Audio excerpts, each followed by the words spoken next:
Break के बाद अब सभी दर्शकों का स्वागत है। आप देख रहे हैं जी न्यूज़। बिलासपुर रेंज साइबर थाना और एसएसयू की संयुक्त टीम ने मनी म्यूल अकाउंट के खिलाफ बड़ी कार्रवाई करते 5 आरोपियों को गिरफ्तार किया है। यह कार्रवाई पुलिस महानिरीक्षक डॉक्टर संजीव शुक्ला और पुलिस अधीक्षक रजनेश सिंह के निर्देश में की गई। आरोपियों के बैंक खातों का उपयोग साइबर ठगी में किए जाने की पुष्टि तकनीकी साक्ष्यों के आधार पर हुई। गिरफ्तार आरोपियों में तालापारा, सेंदरी, खैरा, किसानपारा, तोरवा क्षेत्र के युवक शामिल हैं। जांच में सामने आया कि आरोपी साइबर अपराधियों में अपने बैंक खाते उपलब्ध कराकर ठगी की रकम को एक खाते से दूसरे खाते में ट्रांसफर करने में मदद कर रहे थे। आरोपियों के खाते में crypto investment, share trading apps, Google review और टेलीग्राम टास्क जैसे फर्जी तरीकों से पैसा भेजा गया था। कई मामलों में एक ही व्यक्ति के नाम पर एक से अधिक बैंक खाते भी पाए गए। कार्रवाई के दौरान पीड़ितों से जानकारी लेकर अपराध की पुष्टि की गई। बिलासपुर पुलिस ने जनता से अपील की है कि अपने बैंक खाते किसी को भी न दे, ना ही लालच में आकर उपयोग करने दे। मनी म्यूल बनना एक गंभीर अपराध है जिससे आरोपी मनी लॉन्ड्रिंग जैसे मामले में दोषी पाए जा सकते हैं और जेल या जुर्माने की कार्रवाई हो सकती है। पुलिस की यह कार्रवाई आगे भी लगातार जारी रहेगी। मुंगेली जिले से एक नाबालिग बच्ची जो घर से बिना बताए निकली थी, बच्ची के परिजनों के द्वारा इसकी सूचना स्थानीय पुलिस को दी गई। पुलिस के द्वारा पतासाजी करने पर नाबालिग को बिलासपुर रेलवे स्टेशन में देखा गया, जिसके बाद स्टेशन से लगे सीसीटीवी फुटेज की मदद से नाबालिग पुरी, योगनगरी, ऋषिकेश उत्कल एक्सप्रेस के जनरल बोगी में चढ़ती हुई दिखी। इस दौरान ट्रेन बेलगेना स्टेशन पार कर चुकी थी। मुंगेली पुलिस के द्वारा इसकी सूचना जीपीएम पुलिस को दी गई, जिसके बाद पुलिस ने तत्काल तत्परता दिखाते हुए पिंडर रोड रेलवे स्टेशन पहुंचे, जहां गोरेला एसडीओपी श्याम सिदार, थाना प्रभारी गोरेला की टीम और आरपीएफ पिंडर रोड और जीआरपी की मदद से ट्रेन को स्टेशन पहुंचते ही सघन जांच की गई। इस दौरान उत्कल एक्सप्रेस के जनरल डिब्बे में नाबालिग को सुरक्षित बरामद कर लिया गया। नाबालिग बच्ची की पहचान की पुष्टि करने के बाद इसकी सूचना परिजनों को दे दी गई है।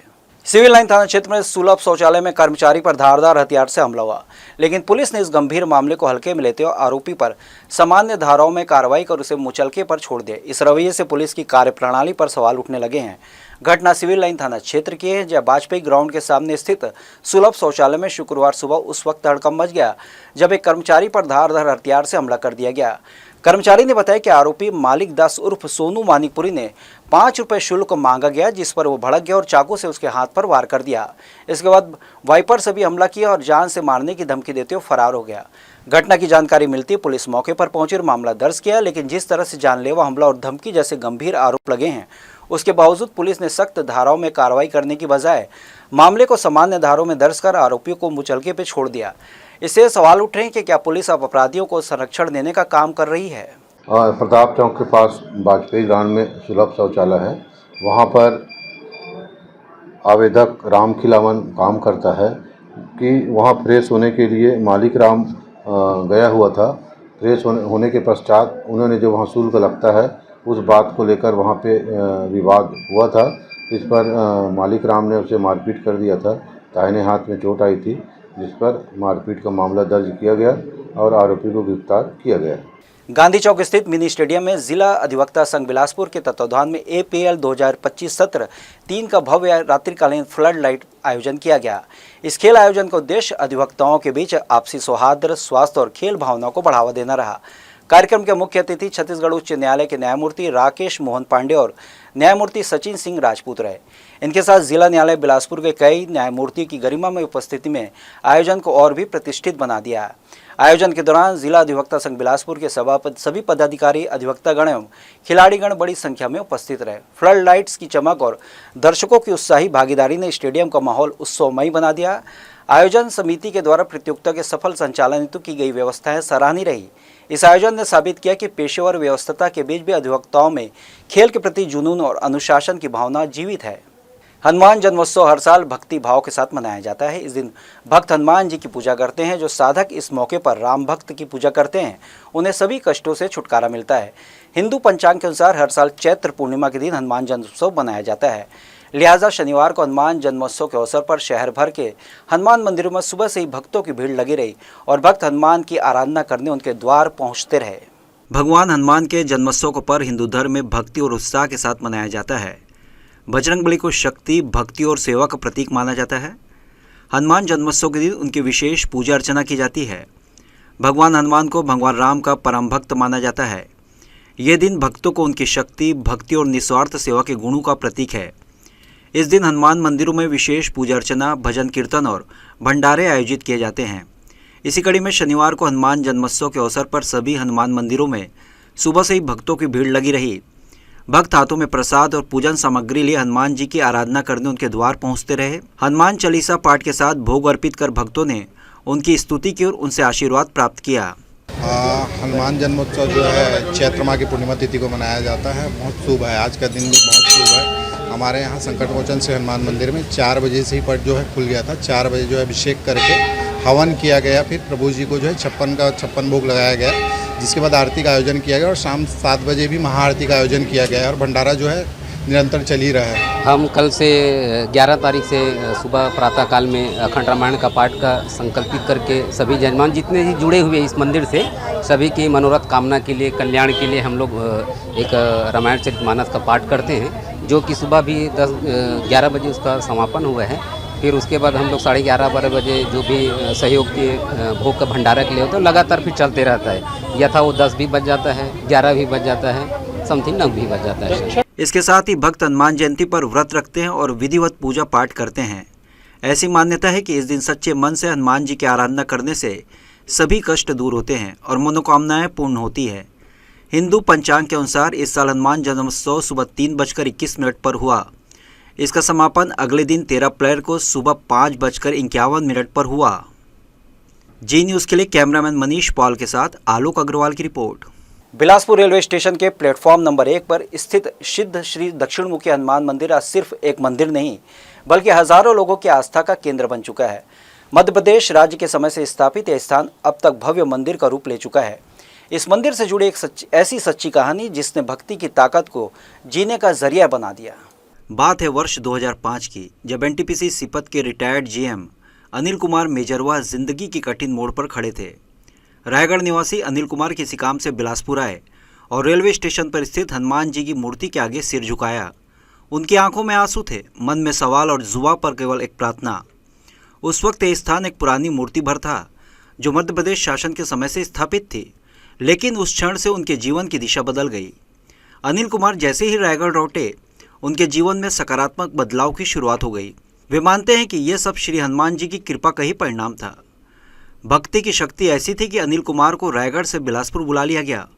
उन्होंने शहर में निवास बना लिया और अब हर दिन मंदिर में सेवा करते हैं। आज ये मंदिर उनकी आस्था और सेवा का केंद्र बन चुका है।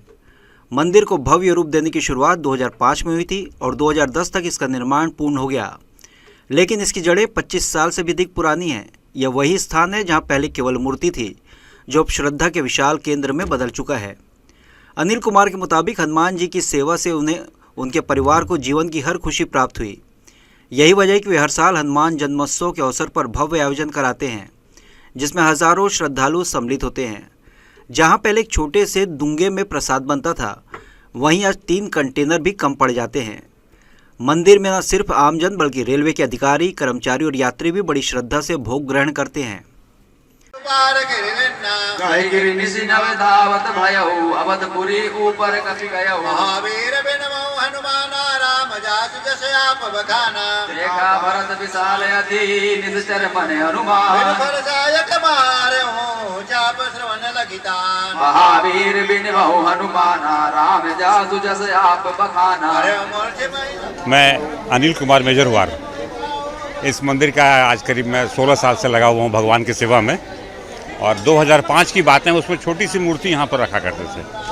उसमें मैं रायगढ़ में प्रोजेक्ट में हेड था, वहाँ से मैं आता था पूजा पाठ करने के लिए इनको, और इनका दया आशीर्वाद कि मैं बिलासपुर में हुआ है, इन्हीं की दया से। और बराबर ऐसा आयोजन चलते रहता हमारा। ये हर भगवान का जन्म मनाते हैं, बड़ा उत्सव सब बढ़िया से मनाते हैं हम लोग सभी लोग। हमारी पत्नी है वो बैठी थी, हम लोग पूरा हर शनिवार को इस मंदिर में आना जाना लगा रहता है और सेवा में लगे रहते हैं भगवान का हम लोग। सिद्ध श्री दक्षिणमुखी हनुमान मंदिर न केवल श्रद्धालुओं की आस्था का केंद्र है, बल्कि उन लोगों के लिए भी प्रेरणा बन चुका है जिन्होंने कठिन हालात में मत्था टेककर समाधान पाया है। अनिल कुमार मेजरवा जैसे श्रद्धालु इसके जीते जागते उदाहरण हैं। हर साल होने वाले विशाल आयोजन अब एक परंपरा बन चुका है, जो न सिर्फ भक्ति बल्कि सामाजिक एकता का भी प्रतीक बन गया है। जी न्यूज़ के लिए कैमरामैन गोपाल मौर्य के साथ मोहम्मद नासिर की रिपोर्ट। शनिवार को हनुमान जन्मोत्सव के अवसर पर जगह जगह भोग भंडारे का आयोजन किया गया। इस मौके पर बड़ी संख्या में लोगों ने बजरंगबली राम परम भक्त हनुमान जी की पूजा अर्चना कर उनका प्रसाद ग्रहण किया। इस मौके पर शहर के अनेक स्थानों पर इसी तरह से भंडारे का आयोजन कर लोगों को हनुमान जी का प्रसाद दिया गया। सुबह से ही सभी जगह पर भंडारे का आयोजन किया गया जो देर रात तक जारी रहा। इस दौरान महाआरती का भी आयोजन देवकीनंदन चौक में किया गया। हनुमान जी की शरण में है, उनकी सेवा में है, आनंद ही आनंद है।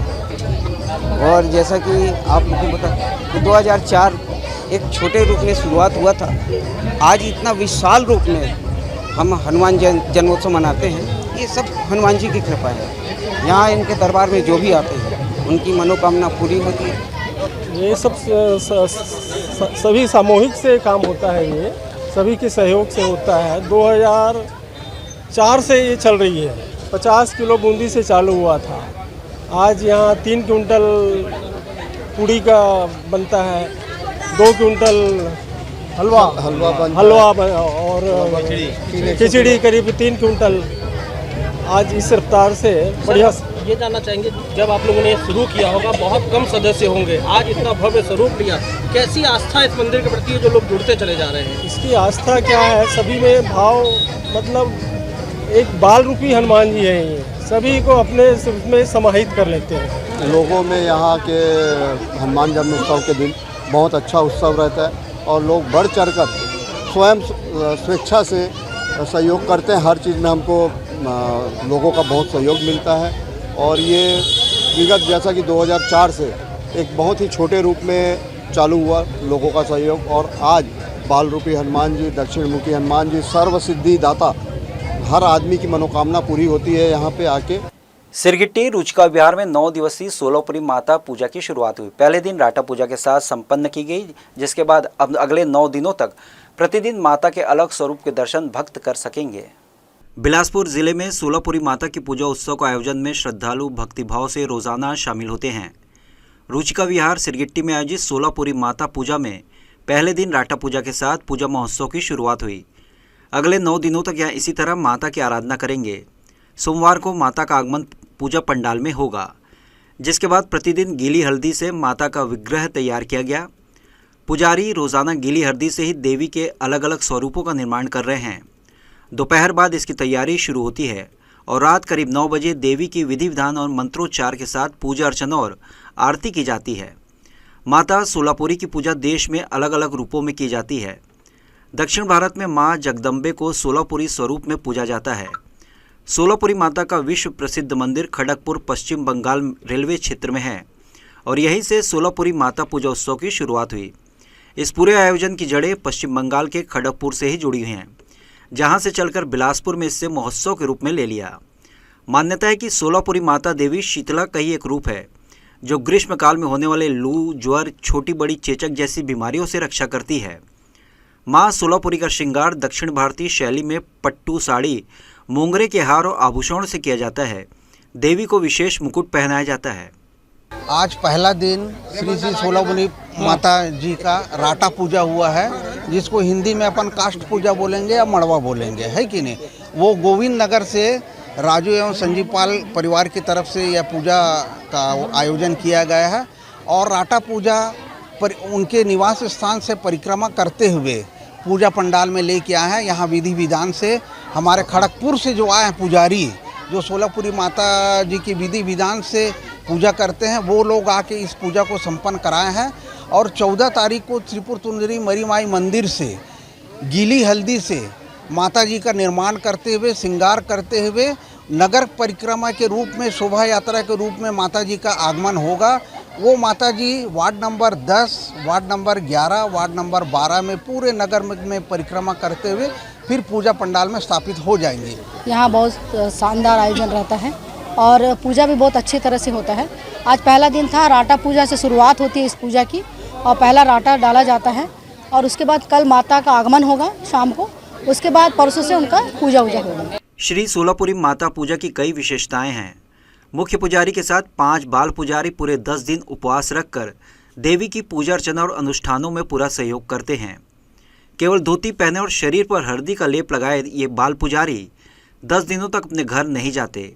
ये अपना पूरा समय देवी की सेवा में समर्पित करते हैं। इस साल बाल पुजारी के रूप में अबीर बोस, साईं किरण, भूषण, मोक्ष और अक्षित को देवी का सेवा का अवसर दिया गया है।